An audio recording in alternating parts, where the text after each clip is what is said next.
ওদালগুৰিত বন্যহস্তীৰ উপদ্ৰৱত একে নিশাই 7টা পৰিয়ালৰ বাসগৃহ বিধ্বস্ত হয়। গৃহহাৰা হয় এটা পৰিয়াল। ওদালগুৰি জিলাৰ ভাৰত-ভূটান সীমান্তত বন্যহস্তীৰ উপদ্ৰৱ। ভেৰগাঁও মহকুমাৰ অন্তৰ্গত বামুনজুলি চাহ বাগিচাৰ তাঁতি লাইনত ভূটান সীমান্তৰ বৰনদী অভয়াৰণ্য আৰু খালিংদুৱাৰ বনাঞ্চলৰ পৰা খাদ্যৰ সন্ধানত নামি অহা শ হাতীয়ে বিগত দীৰ্ঘদিন ধৰি চলাই আহিছে উপদ্ৰৱ। অঞ্চলটোৰ বহু পৰিয়ালৰ বাসগৃহ ধ্বংস কৰাৰ লগতে ভঁৰালত ধান, খেতিপথাৰ, শইচ, কলৰ বাগান আদি বিনষ্ট কৰিছে। ইতিমধ্যে গৃহহীন হৈ পৰিছে বহু পৰিয়াল। পুৱতি নিশা প্ৰায় 30-40 জনীয়া হাতীৰ জাক এটাৰ পৰা ফালৰি কাটি অহা দুটা বন্যহস্তীয়ে বামুনজুলিৰ তান্তি লাইনৰ লগতে অঞ্চলটোৰ গাঁৱত প্ৰৱেশ কৰি মঞ্জু ভূবৰ, অনিমা ভূবৰ, অজিত তান্তি, শুক্ৰম ভুৱ, বুধুৱা মুণ্ডা, খাংগৰাম গৌৰৰ লগতে মুঠ 7টা পৰিয়ালৰ বাসগৃহ সম্পূৰ্ণৰূপে বিধ্বস্ত কৰি বিস্তৰ ক্ষতিসাধন কৰে।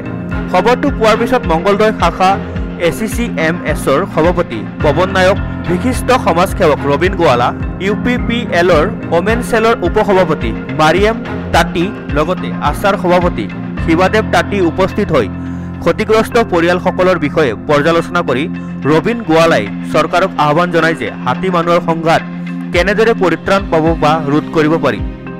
চৰকাৰে কোনো ধৰণৰ ব্যৱস্থা গ্ৰহণ কৰা নাই, যাৰ কাৰণে দীৰ্ঘদিন ধৰি অঞ্চলটোত বনৰীয়া হাতীৰ উপদ্ৰৱ অব্যাহত আছে যদিও বন বিভাগে কোনো ধৰণৰ ব্যৱস্থা গ্ৰহণ নকৰাৰ অভিযোগ উত্থাপন কৰিছে স্থানীয় ৰাইজে। ক্ষতিগ্ৰস্ত পৰিয়ালসমূহক ক্ষতিপূৰণ দিয়াৰ দাবী জনাইছে স্থানীয় ৰাইজে। হবে খুবেই দুৰ্ভাগ্যজনক ঘটনা। যোৱা নিশা প্ৰায় 4টামান বজাত আমাৰ এই বামুনজুলি চাহ বাগিচাৰ যি আমাৰ শ্ৰমিক যি ঘৰ, বনৰীয়া হাতীয়ে বনাঞ্চলৰ পৰা ওলাই আহি জনাঞ্চলত মানুহৰ লগত সংঘাতৰ যি সমস্যা, এই যি দীৰ্ঘদিনীয়া যি সমস্যা, এই সমস্যা আজিও সমস্যা হৈ আছে। ইয়াৰ কিন্তু নিৰ্মূল বা নিয়ন্ত্ৰণ আজিলৈকে হোৱা নাই। আৰু ঠিক সেইদৰে আজি আমি আকৌ পুনৰাই বনৰীয়া হাতীৰ যি উপদ্ৰৱ আমাৰ এই উত্তৰ অঞ্চল, বিশেষকৈ এই ভাৰত-ভূটান সীমান্তৱৰ্তীত যিখিনি আমাৰ বাগিচা, গাঁও, বস্তি আছে, এই সকলো দিশতে বৰ্তমান সময়তো বনৰীয়া হাতীৰ যি উপদ্ৰৱ আজিও চলি আছে। আৰু সেই হিচাপে যোৱা নিশাই প্ৰায় 4টামান বজাত এই বামুনজুলি চাহ বাগিচাৰ বিভিন্ন শ্ৰমিকৰ যি ঘৰ, যি বাসস্থান, আজি বনৰীয়া হাতী সোমাই খাদ্যৰ সন্ধানত মানুহৰ ঘৰ দুৱাৰ ভাঙিছে, ঘৰৰ বহুখিনি বয় বস্তুবিলাক বিনষ্ট কৰিছে আৰু মানুহক মাৰিবলৈ আক্ৰমণো কৰিছে। গতিকে এই যি দীৰ্ঘদিনীয়া যি মূল সমস্যা, আৰু সমস্যাখিনিক আজিলৈকে বৰ্তমানৰ চৰকাৰে কোনো ধৰণৰ নিৰ্মূলৰ কাৰণে বা নিয়ন্ত্ৰণৰ কাৰণে কোনো ধৰণৰ পদক্ষেপ হাতত লোৱা আমি গঞা ৰাইজে আজিলৈকে আমি দেখিবলৈ পোৱা নাই।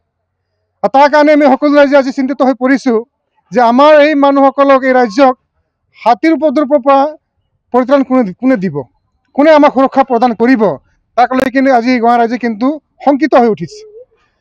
আজি আমি সকলোৱে গম পাইছোঁ, আজি বন ধ্বংস হোৱাৰ কাৰণে আৰু পেটৰ ভোকৰ সন্ধানত বনাঞ্চলৰ পৰা হাতী জনাঞ্চল ওলাই আহি মানুহৰ লগত সংঘাত কৰিছে, মানুহক মাৰি মৃত্যুবৰণ কৰাইছে।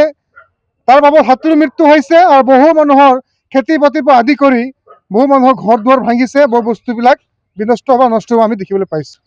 গতিকে আজি যি বৰ্তমানৰ চৰকাৰ চলি আছে, চৰকাৰে আজি ডিপাৰ্টমেণ্ট আছে, বন বিভাগ আছে, বন বিষয়াসকল আছে, তেওঁলোকে আজিলৈ কিন্তু এই সমস্যাখিনি নিয়ন্ত্ৰণৰ কাৰণে কোনো ধৰণৰ পদক্ষেপ হাতত লোৱা আমি দেখিবলৈ পোৱা নাই। আজিলৈ কিয় সমস্যাখিনি সমস্যা হৈ আছে তাৰ কাৰণে কোনো ধৰণৰ আলোচনা, গুৰুত্বপূৰ্ণ আলোচনা হ'ব আমি আজিলৈকে ৰাইজে আমি দেখিবলৈ পোৱা নাই। কিয় হোৱা নাই আজি আমি এই প্ৰশ্ন আমি তুলিবলৈ আজি বাধ্য হৈছোঁ। কি এনেকুৱা ধৰণৰ ঘটনা কি বাৰম্বাৰ হৈ থাকিব? হাতীৰ লগত মানুহ সংঘাত হৈ মানুহৰ মৃত্যু হৈ থাকিব, আৰু ভোকৰ তাৰণত হাতীৰো মৃত্যু হৈ থাকিব, আৰু এই ধৰণে কি মানুহৰ ঘৰ দুৱাৰ ভাঙি মানুহক অঘৰী হোৱাৰ কাৰণে বাধ্য কৰাই হৈ থাকিব, তেনেকুৱা ধৰণৰ সমস্যা আমি দেখিবলৈ পাইছোঁ। আৰু ঠিক সেই নিশা আজি একে নিশাতে প্ৰায় 7টামান ঘৰ বনৰীয়া হাতী ভাঙি মেলি শেষ কৰিছে। খুব দুখৰ বিষয়, আজি এই বৰষুণৰ বতৰত এনেকুৱা ঘৰ ভাঙিছে তাতে মানুহ থাকিবলৈ কোনো সুবিধাই নাই। তেওঁলোকে খাবগৈ গোটেই বাচন বৰ্তনৰ পৰা আদি কৰি শুই থকা বিচনা পাতিৰ পৰা আদি কৰি সকলো বয় বস্তু ভাঙি শেষ কৰিছে। আজি সেই দুখীয়া মানুহজন, সেই পৰিয়ালজন থাকিব ক'ত, তাক লৈ খুব চিন্তাৰ বিষয় হৈ পৰিছে। গতিকে আমি ৰাইজৰ হিচাপে আমি আহ্বান জনাম চৰকাৰক যে এই সমস্যাখিনিক নিৰ্মূলৰ কাৰণে বা নিয়ন্ত্ৰণৰ কাৰণে উচিত পদক্ষেপ হাতত ল'ব লাগে। কাৰণ আজি ৰাইজে খুব দুখত ভুগিব লগা হৈছে, খুব বিপদত ভুগিব লগা হৈছে। গতিকে আমাৰ এই অঞ্চলৰ ৰাইজ হৈ আমি এই অঞ্চলৰ ৰাইজৰ মুৰব্বী মুখা হৈ আমি চৰকাৰক আমি আহ্বান জনাম যে সমস্যাখিনিৰ ওপৰত যাতে গুৰুত্ব আৰোপ কৰে আৰু সমস্যাখিনি সমাধানৰ কাৰণে তেওঁলোক কাম কৰে।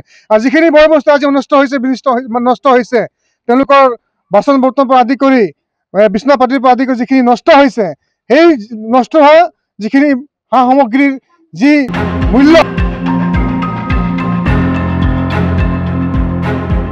ভেৰগাঁৱৰ পৰা তীৰ্থ শৰ্মা ৰিপৰ্ট, সংবাদ লহৰ।